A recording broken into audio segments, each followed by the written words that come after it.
भाई कॉम्बिनेशन बहुत प्यारा है इस बीजेपी का, मानना पड़ेगा इतना तो, कॉम्बिनेशन मतलब कांग्रेस का भी नहीं। लेकिन इन लोगों के कॉम्बिनेशंस अब समझ में आने लगे। जिस तरह की आक्रामकता दिखाई स्मृति ईरानी ने संसद में, लग रहा था ऐसे लोगों को मजा मिलता है जो एक बड़े घोटाले में फंस जाते हैं। जब भारतीय जनता पार्टी उनका साथ छोड़ देती है, बड़े घोटाले में फंसने के बाद वो सोचते हैं कि इस गांधी परिवार की बूढ़ी औरत को किसी भी तरह से डाउनग्रेड किया जाए। बड़े बड़े पैसों के मोटे हिस्से बड़े बड़े चैनलों के पत्रकारों को भेजे जाते हैं। ध्यान हटाना था कि रिजर्व बैंक कंगाल हो चुका है। ध्यान हटाना था कि साहब का झोला डंडा तैयार है। ध्यान हटाना था उन सारे बेरोजगारी से भरे हुए सवालों पर।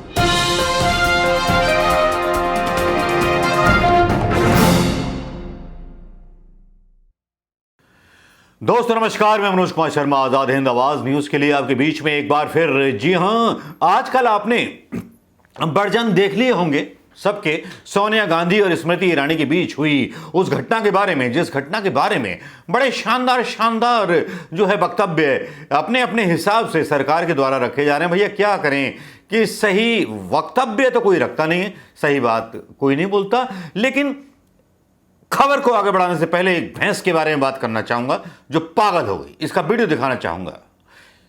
यह भैंस जो थी पागल हो गई और दौड़ती फिरी सड़कों पर, कई लोगों को घायल किया, पगलाई हुई थी क्योंकि उसके बछड़े को किसी ने चुरा लिया था। वो एक थाने में घुस गई। क्यों घुसी, किस लिए घुसी, कह नहीं सकते। लेकिन इस भैंस, अरे यार जिसका वीडियो डाला इसका किसी और भैंस से मतलब नहीं है। बीजेपी के नेता अपने तौर पर इसका मतलब ना निकालें। ये तो केवल शुरुआती आनंद है क्योंकि अभी सत्यनारायण की कथा पूरी बाकी जो है। चलिए दोस्तों करते हैं आज के लोकतंत्र की तानाशाही कथा, जिसके बारे में आज बात करेंगे। एक ऐसी 75 साल की बूढ़ी औरत के बारे में जिसको बेइज्जत किया जाता है संसद में। भारतीय जनता पार्टी के सांसद उस पर उंगलियां उठाते हैं, सोनिया गांधी का नाम ले लेकर के उसको इंसल्ट करते हैं। उनको मजा मिलता है कि प्रधानमंत्री को किसी तरह से खुश कर दें। ऐसे लोगों को मजा मिलता है जो एक बड़े घोटाले में फंस जाते हैं। जब भारतीय जनता पार्टी उनका साथ छोड़ देती है, बड़े घोटाले में फंसने के बाद वो सोचते हैं कि इस गांधी परिवार की बूढ़ी औरत को किसी भी तरह से डाउनग्रेड किया जाए। बड़े बड़े पैसों के मोटे हिस्से बड़े बड़े चैनलों के पत्रकारों को भेजे जाते हैं। भैया सोशल मीडिया पे कह रहे हैं, मैं नहीं कह रहा हूं, ठीक है। और बार के बारे में भी आरटीआई आई थी और गोवा सरकार पीछे पड़ी हुई है आपके मैडम जी, ठीक है। इसमें मेरा भी कोई लेना देना नहीं है, लेकिन चलिए उस पर भी बात करेंगे, उस पर भी आंखें दो चार करेंगे। लेकिन आज जिस तरह के घटनाक्रम हुए वो वाकई में हैरान कर देने वाले थे और लोकतंत्र को शर्मनाक कर देने वाले थे। कहानी शुरू होती है कि हमारे अधीर रंजन साहब बांग्ला बोलते हैं तो हिंदी उनकी कमजोर है, वो ट्रांसलेट करने में थोड़ा सा टाइम लेते हैं अधीर रंजन साहब। वैसे तो मोदी साहब ने भी एक बार बोला था कि लड़की बचाओ की जगह लड़की पटाओ बोल दिया था। क्या उन्होंने माफी मांगी? लेकिन यहां अधीर रंजन के बयान के बाद असली बात शुरू करता हूं। अधीर रंजन जो थे बोल गए, राष्ट्रपति मुर्मू सीधे ढंग से बोल गए बेचारे, और भारतीय जनता पार्टी को अपने काले कारनामों से ध्यान हटाना था कि रिजर्व बैंक कंगाल हो चुका है। ध्यान हटाना था कि साहब का झोला डंडा तैयार है। ध्यान हटाना था उन सारे बेरोजगारी से भरे हुए सवालों पर जिनमें 2 करोड़ से ज्यादा लोगों ने अप्लाई किया। इनके खुद वरुण गांधी इस बात को बोल रहे थे और मिली कुछ लाख लोगों को नौकरी। बस उन सबको भुला दिया जाए तो क्यों ना गांधी बनाम स्मृति ईरानी की लड़ाई बना दिया जाए। बस इसी में निर्मला सीतारमण जो राज्यसभा में बैठी थी वो भी बयान देने आ जाती हैं। भाई कॉम्बिनेशन बहुत प्यारा है इस बीजेपी का, मानना पड़ेगा इतना तो, कॉम्बिनेशन मतलब कांग्रेस का भी नहीं है। लेकिन इन लोगों के कॉम्बिनेशंस अब समझ में आने लगे हैं। जिस तरह की आक्रामकता दिखाई स्मृति ईरानी ने संसद में, लग रहा था वो थोड़े अपने गोवा वाले कांड से इतनी डरी हुई थी, इतनी चिड़ी हुई थी कि सोनिया गांधी पर बस नहीं चला, वरना संसद के अंदर मर्डर कर देती। सोनिया गांधी गई रमा देवी से बात करने। अधीर रंजन की माफी मांगने के बाद स्मृति ईरानी का बयान आया और सोनिया गांधी से बोला कि तुम माफी मांगो। स्मृति ईरानी अपने बाप से बोला ना कि वो कितनी बार माफी मांगेगा, मैं भी थोड़ा सा हो सकता हूं, कांग्रेस का कोई नेता आक्रोशित हो सकता है। हाथरस के बलात्कार पर क्या प्रधानमंत्री मोदी को माफी नहीं मांगनी चाहिए? उत्तर प्रदेश के अंदर हो रही बलात्कार की घटनाओं पर क्या योगी या मोदी को माफी नहीं मांगनी चाहिए? उस पर कोई सवाल उठाता है मीडिया। स्मृति ईरानी हाथरस कांड और सब कांड पर चुप थी और शहजाद पूनावाला एक बहस में बैठे थे, बोले 2% वोट मिले, तो अंजना ओम कश्यप ने उसकी झंड कर दी। खैर वो वीडियो दूसरा होगा, लेकिन यहां पर जब ये सारी चीजें होती हैं, अधीर रंजन जो हैं अपने तरीके से सफाई डालते हैं। अधीर रंजन क्या सफाई दे रहे हैं आप सुन लीजिए। वो आदमी बोला यार मुझे फांसी चढ़ा दो यार, और कुछ करना है क्या? लेकिन ये मुद्दा क्यों बनाया गया? अधीर रंजन की आप देखिए, हिंदुस्तान की राष्ट्रपति को जो भी हो, चाहे कोई ब्राह्मण हो, चाहे कोई आदिवासी हो, हमारे लिए राष्ट्रपति होते हैं। हमारे लिए सम्मान और श्रद्धा का एक पद होते हैं। कल हम लोग जब विजय चौक में आंदोलनरत थे, उस समय कोई पत्रकारों ने पूछा आप लोग कहां जाने का कोशिश कर रहे हैं?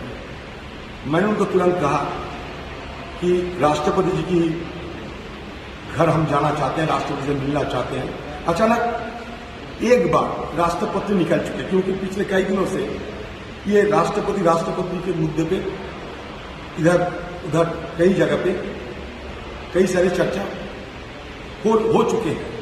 इसलिए अचानक एक बार ही ये लफ्ज निकली, सिर्फ एक बार तो एक बार, क्योंकि कल मैं खुद अपना पार्टी की तरफ से प्रेस मीट भी किया है उस विजय चौक में। आप देख सकते हैं कि पार्टी की तरफ से जब मुझे कहने का आदेश दिए थे हमारे नेता खारगे साहब, मैंने क्या कहा सब देखे। लेकिन उसी समय वो पत्रकार ने मेरे को कहा कि क्या राष्ट्रपति? मैंने कहा देखिए, अब इसमें हो सकता है चुप में निकल गया, आप इसको ना दिखाए तो बेहतर होगा। दिखा दिया और इसके लिए बवाल मचा रहे हैं। मेरी चूक हुई है सिर्फ एक बार पर लफ्ज, क्योंकि एक लफ्ज में मैंने अचानक राष्ट्रपति से राष्ट्रपति निकल गया, और इसके लिए बवाल करना ये बड़ा ताजुब लगते हैं। बड़ा ताजुब इसलिए लगते हैं कि जब बीजेपी पार्टी के पास कोई हमारे खिलाफ बोलने की कुछ नहीं है, तब ये ढूंढते हैं कहीं के कोई मसला ढूंढते हैं और इसको ये बहाना बना के simply the issue is blowing out of proportion, they are making mountain out of a mole hill by default only once. की माफी आपने सुन ली होगी। अब यहां पर क्या है कि सोशल मीडिया में गुस्सा फैल जाता है। बयान आने के बाद कांग्रेस की महिला सांसदों के, वो भी सुन। उसके साथ ही सारे बीजेपी के सांसद, महिला तो महिला, पुरुष सांसद भी मैडम के ऊपर चढ़ाई करने लगे। आप सब कहने लगे, उंगली दिखा कर कहने लगी स्मृति ईरानी कि ये बहुत बोल रही थी, सोनिया गांधी बहुत बोल रही थी, अब हमको बोलेगी। इस तरह की भाषाओं का प्रयोग किया गया जो संसदीय भाषा में कहीं भी स्थान नहीं रखा, और ऐसे में हम लोग काफी दुखी हैं। जिस तरह ये सारे बयान आपने सुन लिए होंगे दोस्तों, और उस बयान के बाद जो है कांग्रेस के समर्थन में सोशल मीडिया का माहौल बनने लगता है और स्मृति ईरानी को जो है बहुत बुरी तरह ट्रोल किया जाता है। क्यों किया जाता है मैं बता देता हूं कि सोमनाथ भार्गव नाम की आईडी लिखती है, बौखलाई हुई स्मृति को गोवा वार का पर्दाफाश होने के बाद कोई रास्ता सूझ नहीं रहा, पार्टी ने भी कोई मदद नहीं की। इस बार उस रेस्टोरेंट को पत्रकारों की गिद्ध आंख से बचाने के लिए सुना है कि बाउंसर घूम रहे हैं, सो अंट संट व्यवहार कर रही हैं और सोनिया गांधी जी का अपमान कर किसी भी तरह मोदी जी की फेवरेट लिस्ट में आना चाह रही है। प्रशांत कुमार लिखते हैं कि मैडम इमरती को बहुत बुरा लगा है कि उनकी बेटी को राजनीति में घसीट दिया गया, पर वो ये नहीं जानती थी कि ये राजनीति है, जितना आप दोगे अगला उससे दोगुना आपको लौटा देगा। संसद में ऐसा आप करें तो रासलीला, हम करें तो करेक्टर ढीला। तो उंगली दिखाते हुए स्मृति ईरानी ने कहा ये बहुत बोलती है, तूतड़ाक भाषा का इस्तेमाल किया स्मृति ईरानी ने, जो वाकई में बहुत ज़्यादा खेदजनक था। मीडिया ने बहुत सारी चीज़ें चलाई, लेकिन मीडिया ने कांग्रेस का वो बयान नहीं दिखाया जो सफाई दी गई जयराम रमेश के द्वारा। वो हम यहाँ बता देते हैं। उन्होंने एक पत्र लिखा, जयराम रमेश ने, संसद में आज श्रीमती स्मृति ईरानी ने सांसद एवं कांग्रेस अध्यक्ष श्रीमती सोनिया गांधी जी से अमर्यादित व्यवहार किया, उन्हें अपमानजनक शब्द बोले। श्रीमती सोनिया गांधी जी भाजपा की एक सांसद रमा देवी से बात कर रही थीं। स्मृति ईरानी ने सोनिया गांधी को घेर कर बड़े अपमानजनक लहजे में उनको अपशब्द कहे। जब सोनिया जी ने उनसे शालीनता से कहा कि मैं आपसे बात नहीं कर रही, मैं दूसरी सांसद से बात कर रही हूं, तो इस स्मृति ईरानी चिल्लाकर बोली, you don't know me who I am, भैंस। वो भैंस नहीं है, सॉरी यार, माफ कीजिएगा स्मृति ईरानी, आप भैंस नहीं हैं। कई अन्य पार्टियों के सांसद व कांग्रेस सांसद इस घटना के गवाह हैं। ये कौन सी मर्यादा है?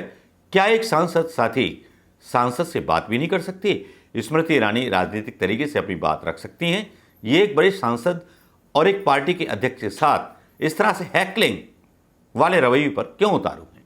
ये संसद व राजनीति की मर्यादा के खिलाफ है। मैं आपको बता दूं कि जिस तरह के आरोप सोनिया गांधी जी पर लग रहे हैं, इस तरह अटल बिहारी जमाने के कभी नहीं लगे। लेकिन मैं कहना चाहूँगा कि सोनिया गांधी की इज्जत ईरानी करें, ऐसी अपेक्षा कांग्रेस के लोग क्यों करते हैं?